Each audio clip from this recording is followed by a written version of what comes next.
വൈജ തന്റെ മകൾ അലീനയാണെന്ന സത്യം തിരിച്ചറിയുന്ന ഒരു മെഗാ എപ്പിസോഡിന്റെ റിവ്യൂ ആണ് കേട്ടോ പറയുന്നത്.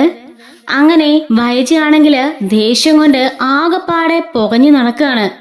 അലീന ഈ സമയം അവിടുന്ന് മാറിപ്പോയിട്ടുണ്ട്. ബാലചന്ദ്രനും നമ്മുടെ വൈജയും പഴയതുപോലെ ആ വീട്ടിൽ തന്നെയാണ് താമസിക്കുന്നത്. പക്ഷെങ്കില് വൈജ വേറെ മുറിയിലും അതുപോലെ ബാലചന്ദ്രൻ വേറെ മുറിയിലോട്ട് കിടക്കുന്നത്. വൈജ പല ദിവസങ്ങളായിട്ട് ബാലചന്ദ്രനെ സമീപിക്കുന്നുണ്ടെങ്കിലും ബാലചന്ദ്രൻ അപ്പോഴൊക്കെ വൈജയുടെ മുമ്പിൽ വാതിൽ കൊട്ടിയടക്കിയാണ് ഉണ്ടായത്. വൈജയ്ക്കാണെങ്കിൽ ഇതൊന്നും കണ്ടങ്ങോട്ട് സഹിക്കുന്നില്ല കേട്ടോ. വൈജ പോയിട്ട് ബാലചന്ദ്രനോട് നന്നായിട്ട് ദേഷ്യപ്പെടുന്നുണ്ട്. അങ്ങനെ ഒരു ദിവസം രാത്രിയില് ബാലചന്ദ്രന്റെ മുറിയിലാണെങ്കിൽ ഇങ്ങനെ ഓരോന്നൊക്കെ ആലോചിച്ച് ആകെപ്പാടെ വിഷമിച്ചിരിക്കുകയായിരിക്കും. ഈ സമയത്ത് അങ്ങോട്ടേക്ക് ഇടിച്ചു കയറി വൈജ ചെല്ലുന്നുണ്ട്.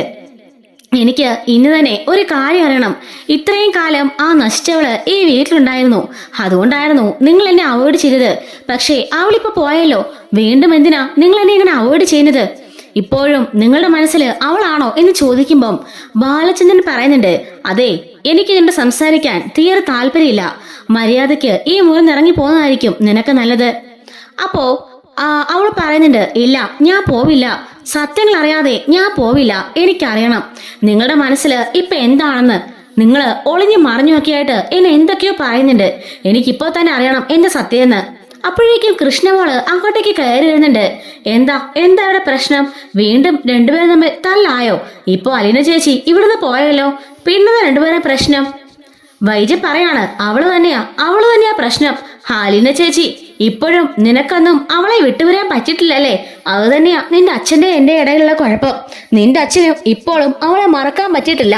അതാ ഞങ്ങൾക്കിടയിലെ പ്രശ്നം എന്ന് പറയുമ്പോ കൃഷ്ണ പറയാണ്, എന്താമ്മേ, അമ്മയ്ക്ക് ഇതുവരെ മതിയായില്ലേ? അമ്മയുടെ കാര്യം നോക്കി ജീവിക്ക്. വെറുതെ എന്തിനാ അച്ഛനും അയലിനെ ചേച്ചി തമ്മിൽ ഇല്ലാത്തതൊക്കെ പറയുന്നത്? ഞാൻ എങ്ങനെ പറയാതിരിക്കും? നീ തന്നെ പറ. നീ ഒരു കല്യാണം കഴിക്കണം. അപ്പോഴേ നിനക്ക് അതിന്റെ വേദന മനസ്സിലാവുള്ളൂ. 10-23 വർഷം എന്റെ കൂടെ ജീവിച്ച എന്റെ 3 മക്കളുടെ അച്ഛനാണ് ഈ മനുഷ്യൻ. എന്നിട്ട് ഒരു പെണ്ണ് കയറി വന്നപ്പോഴേക്കും അയാള് എന്നെ ആകെപ്പാടെ തഴഞ്ഞു. വെറും ഒരു വീട്ടുജോലിക്കാരി ഈ വീട്ടിലേക്ക് കയറുന്നപ്പോ അയാൾക്ക് പിന്നെ എല്ലാം അവള് മതി. ഇത്രയും കാലം ഇയാളുടെ കൂടെ ജീവിച്ച ഞാൻ ആരുമില്ലത് അയാൾക്ക് എന്നൊക്കെ പറയുമ്പം കൃഷ്ണ പറയാണ്, അതൊക്കെ അമ്മയുടെ വെറും തോന്നല, അമ്മയുടെ വെറും തെറ്റിദ്ധാരണ മാത്രമാണ്. അച്ഛൻ അങ്ങനൊന്നും ഇല്ല. അലീന ചേച്ചി അച്ഛന് എന്നെ പോലെയാ, സ്വന്തം മോളെ പോലെയാ. അപ്പോ വൈജ പറയാണ്, അതങ്ങനെ ശരിയാവും? അതെങ്ങനെ മോളാവും? അയാൾക്ക് 3 മക്കളേ ഉള്ളൂ, എന്റെ അയാളുടെ മക്കള്. അത് മതി. അല്ലാതെ വന്ന വേലക്കാരിയൊന്നും അയാൾ അങ്ങനെ മക്കളായിട്ട് വാഴിക്കണ്ട. അപ്പോ ബാലൻ പറയുന്നുണ്ട്, അത് നീയാണോ തീരുമാനിക്കുന്നത്? അത് എന്റെ ഇഷ്ടമാ. എന്റെ സ്വത്തുക്കള്, എന്റെ വീട്, എന്റെ അധികാരം. അതുകൊണ്ട് ആരെ എങ്ങനെ ആക്കണമെന്ന് ഞാൻ തീരുമാനിക്കും. നിനക്കും ജോലിയും പണവും സ്വത്തും എല്ലാം ഉണ്ടല്ലോ. നീ നിന്നെ ഇഷ്ടപ്പെടില്ലേ ഇത്രയും കാലം ജീവിച്ചത്? ഇത്രയും കാലം നിന്നെ അനുസരിച്ച് ഞാൻ ജീവിച്ചു. അതിനുള്ള ശിക്ഷ എനിക്ക് കിട്ടി. ഇനി അങ്ങനെ നിന്റെ അടിമയായിട്ട് ജീവിക്കാനേ എന്നെ കിട്ടില്ല. നിന്നെ സ്നേഹിച്ചതിന്റെ വിശ്വസിച്ചതിന്റെ ഒക്കെ നല്ല മറുപടി നീ എനിക്ക് തന്നു. 18 മടങ്ങായിട്ട് തിരിച്ചു നൽകി. ഇനി എനിക്ക് അതിന്റെ ആവശ്യമില്ല എന്നും പറഞ്ഞുകൊണ്ട് ബാലൻ ആ മുറി ഇറങ്ങിപ്പോവാണ്. കൃഷ്ണ പറയാണ്, അമ്മയ്ക്ക് വേറെ പണിയൊന്നുമില്ലേ? അച്ഛന്റെ സമാധാനത്തോടെ കുറച്ചു നേരം പോലും കിടക്കാൻ സമ്മതിക്കില്ല എന്നും പറഞ്ഞിട്ട് കൃഷ്ണമോളെ മുറി ഇറങ്ങിപ്പോവാണ് കേട്ടോ. വൈജയ്ക്കാണെങ്കിൽ വീണ്ടും ദേഷ്യം കൂടുകയാണ്. സ്വന്തം അമ്മ ഇത്രയും കിടന്ന് വിഷമിക്കുമ്പോ അവൾ പോകുന്നത് കണ്ടില്ലേ അവളുടെ അലീന ചേച്ചി? ആ നാശം പിടിച്ചവള് ഒറ്റൊരുത്തി കാരണ എനിക്ക് ഇങ്ങനെയൊക്കെ സംഭവിച്ചത് എന്നും പറഞ്ഞുകൊണ്ട് വൈജ ഉറങ്ങാതെ അവളുടെ മുറി പോയിട്ട് അങ്ങോട്ടും ഇങ്ങോട്ടും നടന്നുകൊണ്ടിരിക്കുകയാണ്. ഈ സമയം ബാലചന്ദ്രനാണേലും പുറത്തേക്ക് പോയി കുറെ നേരം അങ്ങോട്ടും ഇങ്ങോട്ടൊക്കെ നോക്കി നിൽക്കുന്നുണ്ട് കേട്ടോ. എന്നിട്ട് വീണ്ടും വന്ന് അയാളുടെ മുറിയിലേക്ക് കയറി ഡോർ ക്ലോസ് ചെയ്തിട്ട് കിടന്നുറങ്ങാണ്. ഡോർ വലിച്ചിളക്കുന്ന ശബ്ദം നമ്മുടെ വൈജ കേൾക്കുന്നുണ്ട്. അതുകൂടെ കേൾക്കുമ്പോഴേക്കും അവൾക്ക് അവളുടെ ദേഷ്യം നിയന്ത്രിക്കാൻ സാധിക്കാതെ ആ കതവിനിട്ടൊക്കെ പോയിട്ട് അവളെ കൈ ചുരുട്ടി അടിക്കുന്നുണ്ട്. എന്നിട്ട് പിന്നെ എപ്പോഴോ വൈജ കട്ടിലേൽ കിടന്ന് ഉറങ്ങിപ്പോവാണ് കേട്ടോ. പിറ്റേ ദിവസം രാവിലെ അവള് ഓഫീസിലേക്ക് പോകുന്നില്ല കേട്ടോ. നേരെ കൊല്ലപ്പള്ളിക്ക് പോവാണ്. നേരെ അമ്മയുടെ അടുത്തേക്കാണ് കേട്ടോ പോണത്. അങ്ങനെ അമ്മയുടെ അടുത്ത് നിന്നിട്ട് അവൾ ഇരിക്കുന്നുണ്ട്. അമ്മ ചോദിക്കാണ്, എന്താ മോളെ, വീണ്ടും നിന്റെ മുഖം പിന്നെയും പഴയതുപോലെ ആയല്ലോ, എന്ത് പറ്റി? ഒന്നുമില്ലമ്മേ, ഒന്നുമില്ല. എനിക്ക് സഹിക്കാനാവുന്നില്ല.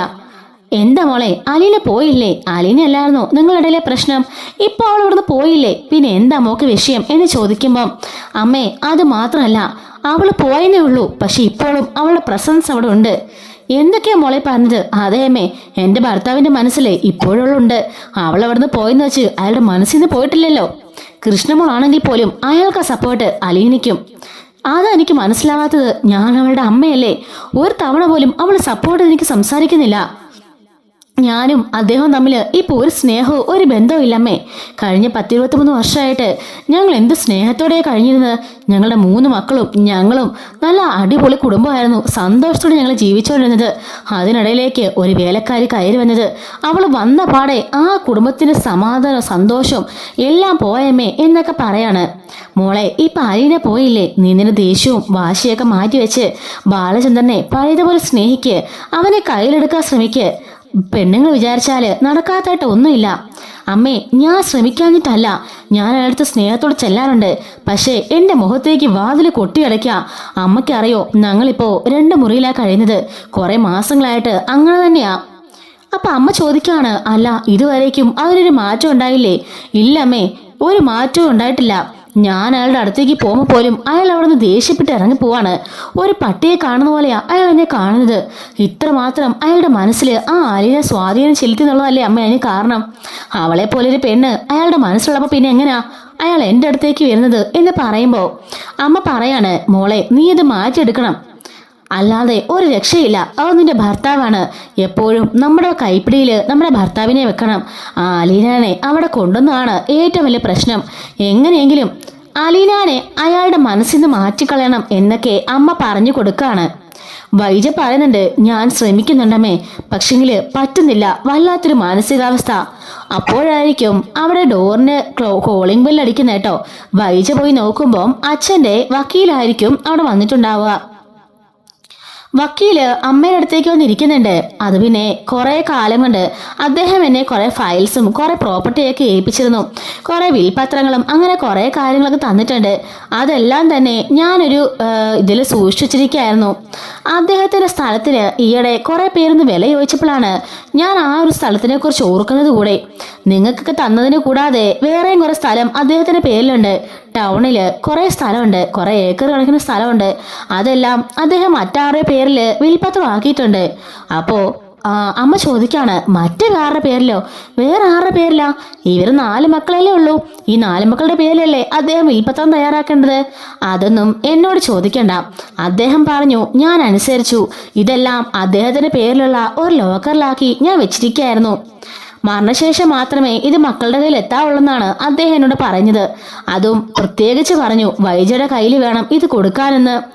എന്റെ കയ്യിലോ? അതെന്താ അച്ഛൻ അങ്ങനെ പറഞ്ഞത്? അതെനിക്ക് അറിയില്ല മോളെ. എന്നോട് പറഞ്ഞത് അദ്ദേഹത്തിന് മരണശേഷം ഈ പത്രവും ഈ സാധനങ്ങളെല്ലാം വൈദ്യരുടെ കയ്യിൽ ഏൽപ്പിക്കണമെന്ന്.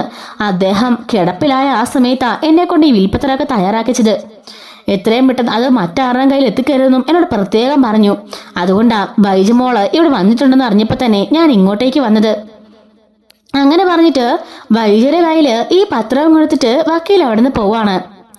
അങ്ങനെ വൈദ്യ ചോദിക്കാണ്, അല്ലമ്മേ, ഞങ്ങളുടെ 4 മക്കളുടെ പേരില്ലാതെ വേറെ ആരുടെ പേരിലാ അച്ഛൻ വിൽപത്രം തയ്യാറാക്കിയത്? ഇനി അമ്മയുടെ പേരിലാണോ? ഓ, അങ്ങനെ ചെയ്യാൻ വഴിയില്ല മോളെ. മോളൊന്ന് വായിച്ചു നോക്കിയാൽ എന്താണെന്ന് എന്ന് പറയാണ്. അങ്ങനെ വൈജയാണെങ്കിൽ ആ വിൽപത്രം എടുത്ത് വായിച്ചു നോക്കുകയാണ് കേട്ടോ. അത് വായിക്കുന്ന വൈജയുടെ കണ്ണ് തള്ളിപ്പോകുന്നുണ്ട്. അവൾ ഞെട്ടി വിറയ്ക്കുകയാണ്. ഇത്രയും നേരം ആരുടെ കുറ്റമാണോ പറഞ്ഞുകൊണ്ടിരുന്നത്? ദേ അയാളുടെ പേരിൽ സ്വന്തം അച്ഛൻ വിൽപത്രം തയ്യാറാക്കിയിരിക്കുന്നു. സ്നേഹനികേതത്തിന്റെ പേരിലും അതുപോലെ അവിടുത്തെ അന്തേവാസിയായ വേലക്കാരിയായ തന്റെ ജീവൻ നശിപ്പിക്കാൻ ശ്രമിച്ച അലീനയുടെ പേരിൽ വിൽപത്രം തയ്യാറാക്കിയിരിക്കുന്നു. ഇത് കണ്ട് വൈജി ആകെപ്പാടെ ഞെട്ടിപ്പോവാണ്. അവള് പേരൊന്നുകൂടി വായിക്കുന്നുണ്ട്. അതെ, സ്നേഹനികതം അലീന. അവളുടെ പേരിലേക്ക് ആ സ്ഥലങ്ങളുടെ എല്ലാം വിൽപത്രം തയ്യാറാക്കിയിരിക്കുന്നു. ടൗണിലുള്ള 2-3 ഏക്കർ സ്ഥലം. എങ്ങനെ പോയാലും 10 കോടി രൂപയോളം ആ സ്ഥലത്തിന് വില വരും. അതൊക്കെ അവളുടെ പേരിലോ? അതുമാത്രമല്ല ടൗണിലുള്ള ഒരു കടയുടെ സ്ഥലവും. അതെല്ലാം തന്നെ അലിയുടെ പേരിലാണ്. ഇത് കണ്ട് അവൾ ഞെട്ടിപ്പോകുന്നുണ്ട്. എന്താ മോളെ, ആരുടെ പേരിലാ? അമ്മേ, ഞാനിപ്പോ വരാം. മോളെ, പറഞ്ഞിട്ട് പോ മോളെ, ആരുടെ പേരിലാണ് എഴുതിയിരിക്കുന്നത്? അമ്മ ഞാൻ ഇപ്പൊ വരാം, അമ്മ പേടിക്കണ്ട, വേറൊന്നും ഇല്ല എന്നും പറഞ്ഞുകൊണ്ട് വൈജി അത് എടുത്തുകൊണ്ട് അപ്പത്തെ മുറിയിൽ പോയി ഇരിക്കുകയാണ്. ആ സമയത്ത് അതിന്റെ കൂട്ടത്തിൽ തന്നെ അച്ഛന്റെ ഒരു ലെറ്റർ കൂടി ഇവള് കാണുന്നുണ്ട്. ആ ലെറ്റർ എടുത്ത് ഇവള് വായിച്ചു നോക്കാണ്. അപ്പോ അച്ഛൻ എഴുതിയിരിക്കുന്നുണ്ട് കേട്ടോ, എൻ്റെ സ്നേഹം നിറഞ്ഞ എൻ്റെ വൈജമോളുടെ കയ്യിൽ തന്നെ ഈ വിൽപത്രവും കത്തും കിട്ടണമെന്ന് എനിക്ക് നിർബന്ധമുണ്ടായിരുന്നു. അതുകൊണ്ടാ എൻ്റെ വക്കീലിനെ ഞാൻ ഏൽപ്പിച്ചത്. അച്ഛൻ മരിച്ചതിന് ശേഷം മാത്രമേ മോളുടെ കയ്യിൽ ഈ കത്ത് കിട്ടാവുള്ളൂ എന്ന് എനിക്ക് നിർബന്ധമുണ്ടായിരുന്നു. അതുകൊണ്ടാ വക്കീലിനോട് ഞാൻ പ്രത്യേകം പറഞ്ഞ് ഏർപ്പാടാക്കി വെച്ചത്. ഇതിനകത്തെ വിൽപത്രം മുഴുവനും ഞാൻ അലീനയുടെ പേരിലേക്ക് മാറ്റിയിരിക്കുകയാണ്. അതിന് ഒരുപാട് കാരണങ്ങളുണ്ട്. പിന്നെ മോളോട് വലിയൊരു സത്യം ഞാൻ പറയാൻ മറച്ചു വെച്ചു എന്ന് മാത്രം പറഞ്ഞിട്ട് ആ അച്ഛൻ ആ ഒരു കത്ത് ഫുൾ സ്റ്റോപ്പ് ഇട്ടിരിക്കുകയാണ് കേട്ടോ. അതിൻ്റെ തുടർച്ചയായിട്ടുള്ളത്, മോൾ അച്ഛനോട് ക്ഷമിക്കണം. അച്ഛൻ ഈ ഒരു കത്ത് മുഴുമിപ്പിക്കുന്നില്ല. മോളുടെ ജീവിതത്തിൽ വലിയൊരു തെറ്റ് ഈ അച്ഛൻ ചെയ്തു. അത് വേറൊന്നിനു വേണ്ടിയല്ല, അച്ഛൻ്റെ സ്വാർത്ഥതയാണെന്ന് കൂട്ടിയാൽ മതി. സ്വന്തം മോളുടെ ജീവിതം നന്നാവാൻ വേണ്ടിയുള്ള ഒരച്ഛൻ്റെ സ്വാർത്ഥത. എൻ്റെ മോളുടെ ജീവിതം നന്നായി കാണണമെന്ന് അച്ഛൻ ആഗ്രഹം ഉണ്ടായിരുന്നു. എൻ്റെ മോള് നന്നായി ജീവിക്കണമെന്ന് ഈ അച്ഛൻ ആഗ്രഹം ഉണ്ടായിരുന്നു. അതുകൊണ്ടാണ് മോളെ ഞാൻ അങ്ങനെ ഒരു തെറ്റ് ചെയ്യേണ്ടി വന്നത്. എന്നോട് മോൾ ക്ഷമിക്കണം എന്നും പറഞ്ഞുകൊണ്ടായിരുന്നു ആ കത്ത്. പക്ഷേങ്കില് അതിനകത്ത് എന്തായിരുന്നോ, എന്താണ് അച്ഛൻ ചെയ്ത് തെറ്റെന്നോ കുറ്റമെന്നോ ഒന്നും പറഞ്ഞിട്ടില്ല. അപ്പൊ ഇവക്ക് ആകെപ്പാടെ കൺഫ്യൂഷൻ. അല്ല, ആ സ്നേഹനിധത്തിന്റെ പേരിൽ അച്ഛൻ എന്തിനാണ് ആ ഒരു പ്രോപ്പർട്ടി എഴുതി വെച്ചിരിക്കുന്നത്? അത് മാത്രമല്ല അലീനയുടെ പേരിലും. എന്തുകൊണ്ടായിരിക്കാം അച്ഛൻ അങ്ങനെയൊക്കെ ചെയ്തത്? അപ്പോൾ അവള് പഴയൊരു കാര്യം ഓർക്കാണ്. ആ സ്നേഹത്തിലെ ആ റീത്താമ്മ വന്നിട്ട് അച്ഛനെ കാണാൻ വരുന്നതും പിന്നെ പിന്നാലെ തന്നെ അലീന നേരെ ഇങ്ങോട്ടേക്ക് വരുന്നതും എല്ലാ കാര്യങ്ങളും അവൾ ഓർക്കുന്നുണ്ട്. അല്ല, വെറും ഒരു വീട്ടുജോലിക്കാരുടെ പേരിലേക്ക് അച്ഛൻ എന്തിനാ ഇത്രയും സ്വത്തുക്കൾ എഴുതി വെച്ചത് എന്നൊക്കെ ആലോചിക്കുന്നുണ്ട്. അങ്ങനെ നമ്മുടെ വൈജ ഈ ഒരു കത്തും പേപ്പറും ഒക്കെ ആയിട്ട് നേരെ അമ്മയിലേക്ക് ചെല്ലാണ്. എന്താ മോളെ, നീ എന്നോടൊന്ന് പറ, ടെൻഷൻ അടിച്ച് ചാവാറായി മനുഷ്യൻ.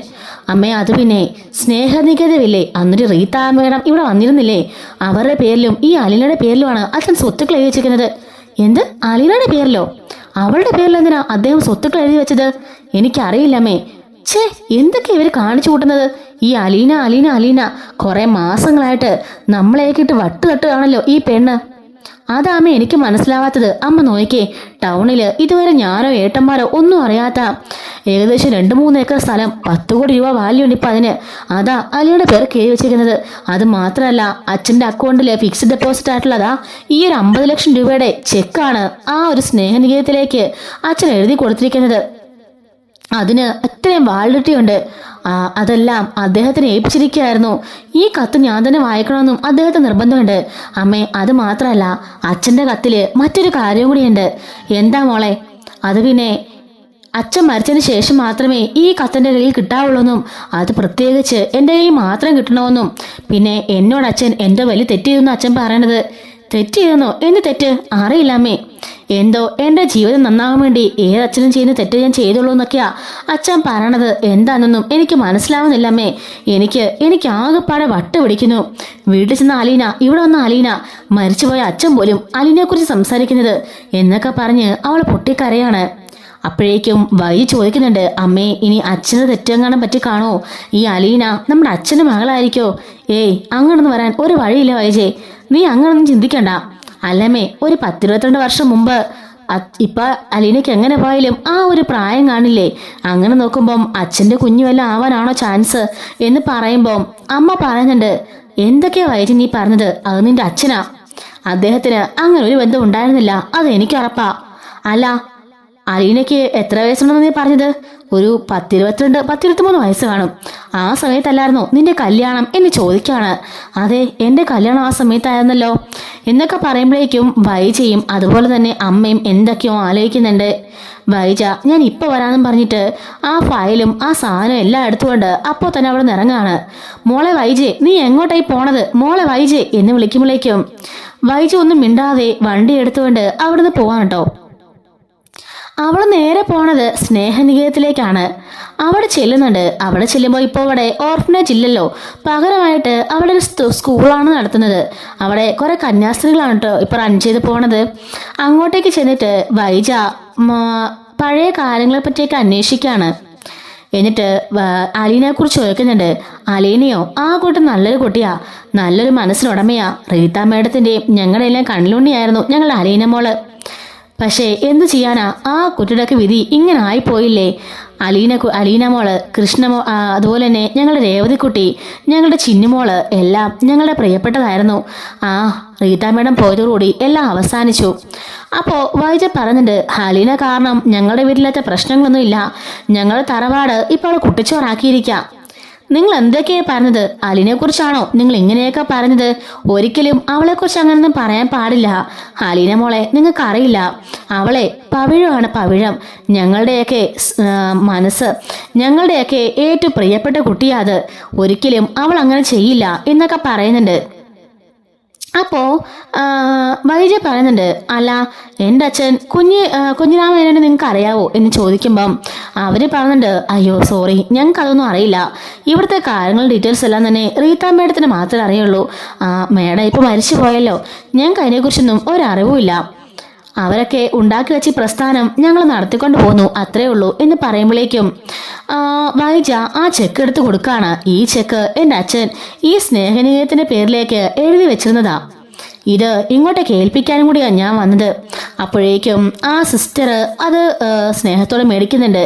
എന്നിട്ട് പറയാണ്, ഒത്തിരി നന്ദിയുണ്ട്, അദ്ദേഹത്തിന് ആത്മാവിൻ്റെ നല്ല ശാന്തി കിട്ടും. കാരണം ഇവിടെ ഒരുപാട് അനാഥ കുട്ടികളുണ്ട്, അവർക്കെല്ലാം ഭക്ഷണം കൊടുക്കാൻ തന്നെ ഞങ്ങൾ ഒരുപാട് കഷ്ടപ്പെടുന്നുണ്ട്. ഈ തുക കൊണ്ട് അവർ 1 വർഷത്തോളം നല്ല സന്തോഷത്തോടെ ജീവിക്കും, അദ്ദേഹത്തിനും മക്കൾക്കും അതിൻ്റെ ഐശ്വര്യമൊക്കെ കിട്ടും എന്നൊക്കെ പറയുമ്പോൾ വൈജ പറയുന്നുണ്ട്, അല്ല എനിക്കൊരു സംശയമുണ്ട്. ഈ അലീനയുടെ ഫാദർ മദർ അങ്ങനെ അവളുടെ ഡീറ്റെയിൽസിനെ കുറിച്ച് എന്തെങ്കിലും അറിയാൻ സാധിക്കുമോ? അയ്യോ ഇല്ല മേഡം, അതിനെക്കുറിച്ചൊന്നും ഞങ്ങൾക്ക് അറിയില്ല. കാരണം ഞങ്ങൾ പറഞ്ഞല്ലോ, അതെല്ലാം റീത്ത മേഡത്തിന്റെ കസ്റ്റഡിയിലാണ്. ഇവിടുത്തെ വന്ന കുട്ടികളുടെ പേര്, ഡീറ്റെയിൽസ്, അവരെ കൊണ്ടുവന്ന ആരാണെന്നൊക്കെ ഉള്ളത് മേഡത്തിന്റെ കയ്യിലാണ് ഉള്ളത്, ഞങ്ങൾക്ക് അറിയില്ല.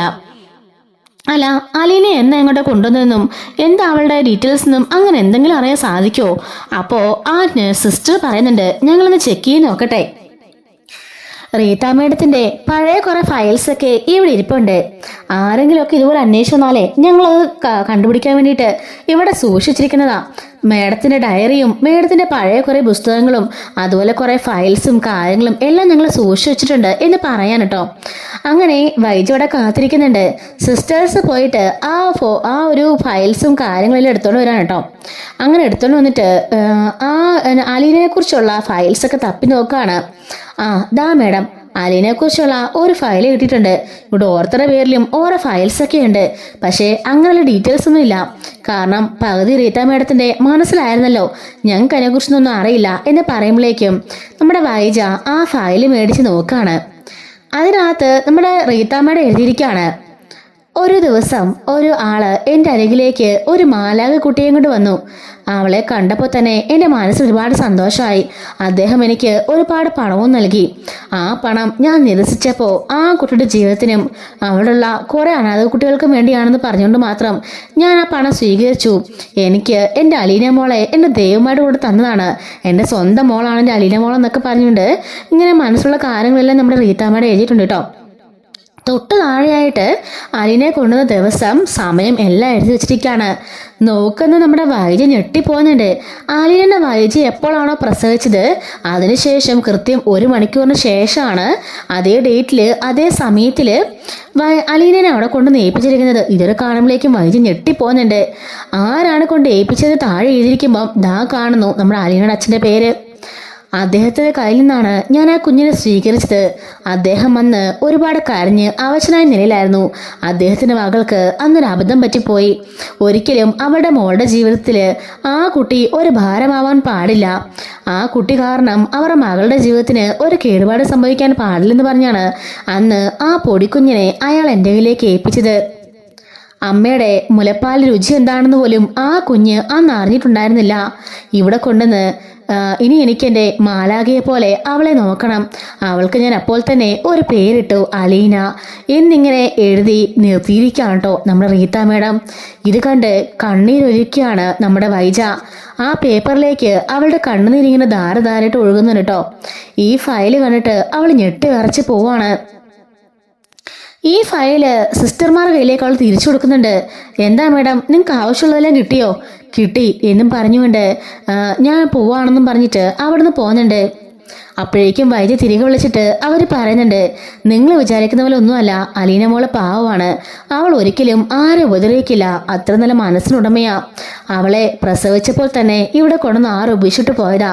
അന്നോട്ട് ഞങ്ങൾ റീത്ത മേഡം അവളെ സ്വന്തം മോളെ പോലെയാ വളർത്തുന്നത്. ഇപ്പോൾ ഏതോ നിങ്ങളെ പറഞ്ഞല്ലോ നിങ്ങളുടെ വീടൊന്ന് കുട്ടിച്ചോറാക്കിയെന്ന്. നിങ്ങളുടെ വീട്ടിലേക്ക് ഹോം നേഴ്സായിട്ട് അവളെ അയക്കാനേ ഞങ്ങൾക്ക് ആർക്കും ഒട്ടും താല്പര്യം ഉണ്ടായിരുന്നില്ല. പിന്നെ റീത്ത മേഡത്തിന് നിർബന്ധമായിരുന്നു അങ്ങനെ പോണമെന്നുള്ളത്. അതെന്താണെന്ന് പലതവണ ഞങ്ങൾ ചോദിച്ചിട്ടും അവർ കാര്യം പറഞ്ഞില്ല. ഓരോരുത്തരെ അങ്ങനെ ഓരോ വീട്ടിലേക്കാക്കി. ശരിക്കും ഞങ്ങളുടെ മനസ്സിൽ നിന്നൊക്കെ ഞങ്ങളുടെ ഹൃദയം പറിച്ചുകൊണ്ട് പോകുന്ന ഒരു വേദനയായിരുന്നു ഞങ്ങൾക്കപ്പോൾ.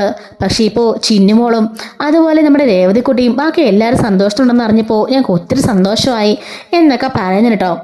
അങ്ങനെ വായിച്ച മുറ്റത്തേക്ക് ഇറങ്ങിയിട്ട് കാറിൽ കയറുന്ന പൊട്ടിക്കരയാണ്. അപ്പോൾ എൻ്റെ ഈശ്വര, എൻ്റെ മകളാണോ അലീന? അപ്പം എൻ്റെ കുഞ്ഞ് മരിച്ചിട്ടില്ലായിരുന്നോ എന്നൊക്കെ ഓർത്ത് അവൾ പൊട്ടിക്കരയാണ്. അല്ല, അവളെൻ്റെ മകളല്ല. മകളാണെങ്കിൽ എന്നെ ഇത്രയൊക്കെ ദ്രോഹിക്കുമായിരുന്നോ?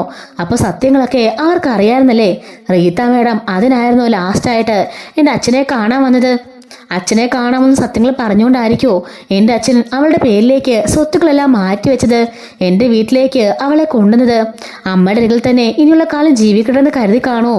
അങ്ങനെയാണെങ്കിൽ അവൾ എൻ്റെ മകളാണെങ്കിൽ എന്നെ ഇത്രയ്ക്ക് ദ്രോഹിക്കുമോ എന്നൊക്കെ ഒരു 100,000 ക്വസ്റ്റ്യൻസ് നമ്മുടെ വൈദ്യയുടെ തലയിൽ കൂടി ഇങ്ങനെ ഓടി നടക്കുകയാണ്. വൈദ്യക്ക് എവിടെ നിർത്തണം, എങ്ങനെ തുടങ്ങണം എന്നൊന്നും മനസ്സിലാവുന്നില്ല കേട്ടോ. ഒരു വിധത്തില് ഡ്രൈവ് ചെയ്ത് അവൾ വീട്ടിലേക്ക് എത്തുന്നുണ്ട്. അങ്ങനെ കഥക് തുറന്ന് അവളുടെ അമ്മയുടെ അരികിലേക്ക് പോയിരിക്കുകയാണ്. അവളുടെ കോലവും മുഖഭാവവും ഒക്കെ കണ്ട് ആകെപ്പാടെ മുത്തശ്ശി പേടിച്ചു പോകുന്നുണ്ട്. മോളെ മോളെ വൈജേ, നീ എവിടെ ആയിരുന്നു ഇത്ര നേരം? നീ എവിടെ പോയതാ? നീ രാവിലെ പോയതല്ലേ? മോളെ വൈജേ എന്നൊക്കെ വിളിക്കുമ്പോൾ അപ്പോഴേക്കും വൈജ അവിടെ നിന്ന് പൊട്ടിക്കരയുന്നുണ്ട്.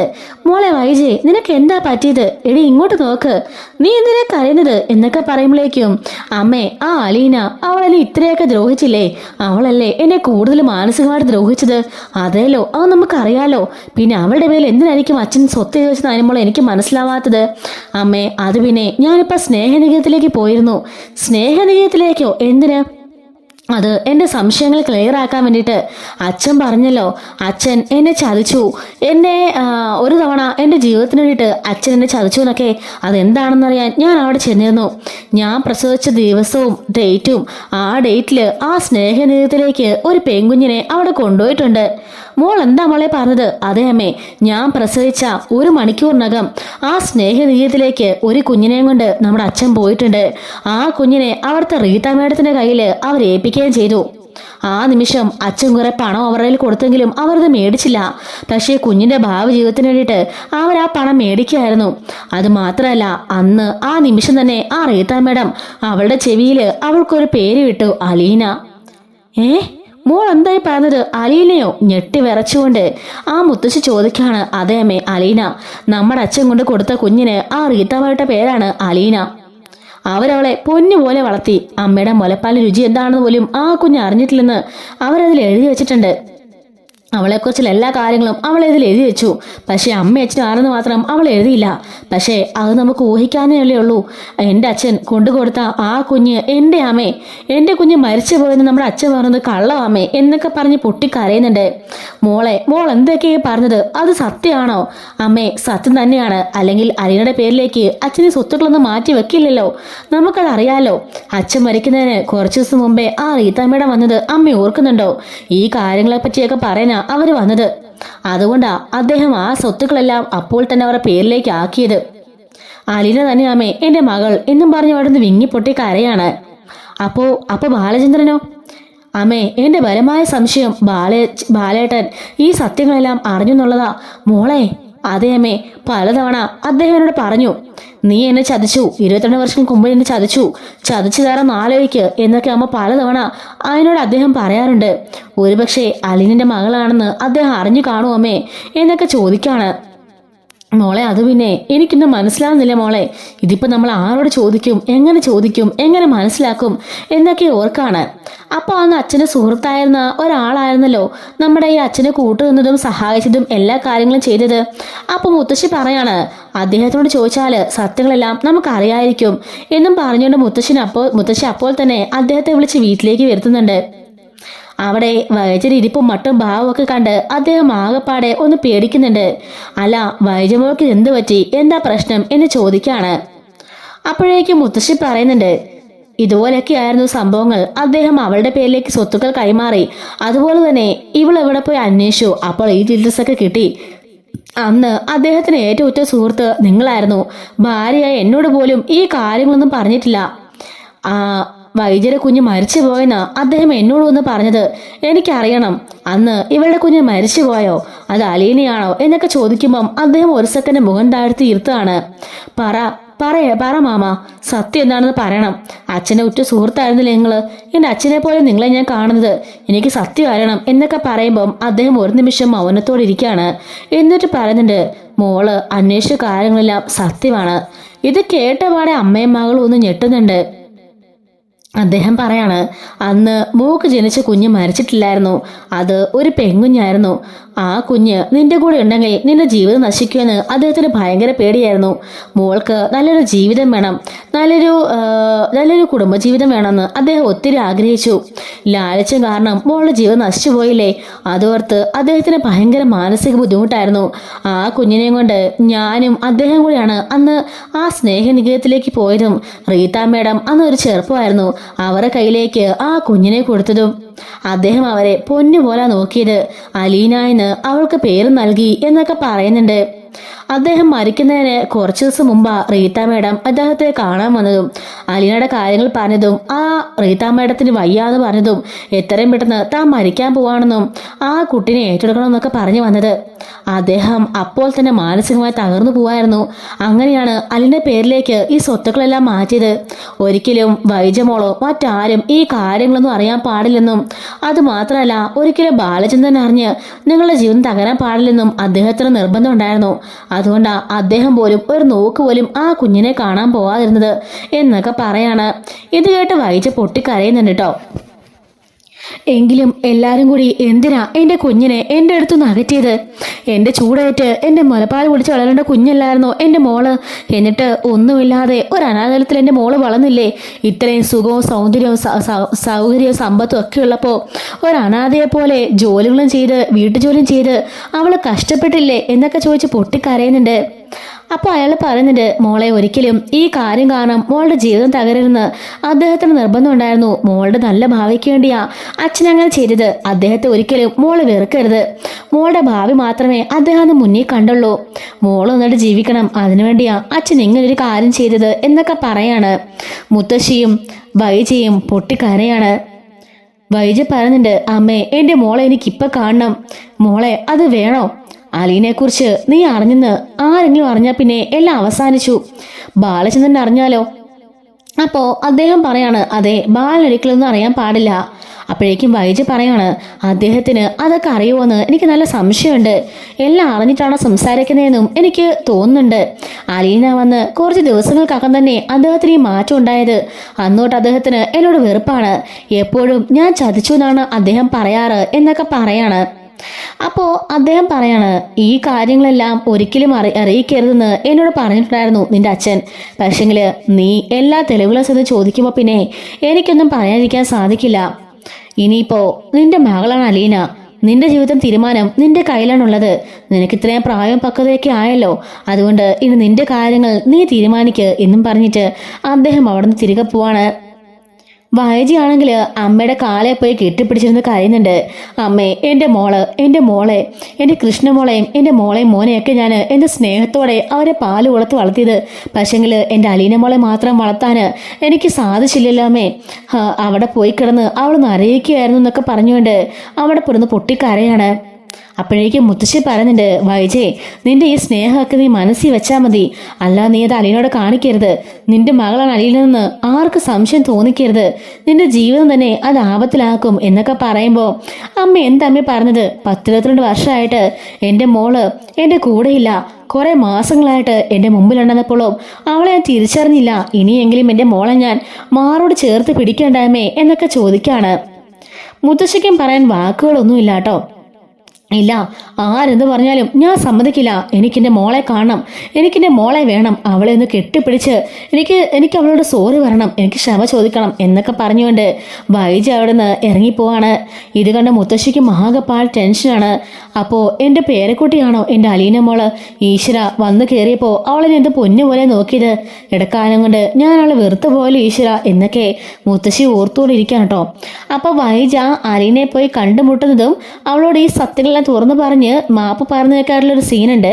ആ ഒരു സ്റ്റോറി ഞാൻ അടുത്തൊരു വീഡിയോയിൽ അപ്ലോഡ് ചെയ്യാം കേട്ടോ. മിസ്സാതിരിക്കാൻ ചാനൽ ഒന്ന് മറക്കാതെ സബ്സ്ക്രൈബ് ചെയ്ത് സപ്പോർട്ട് ചെയ്യണേ. Thanks for watching.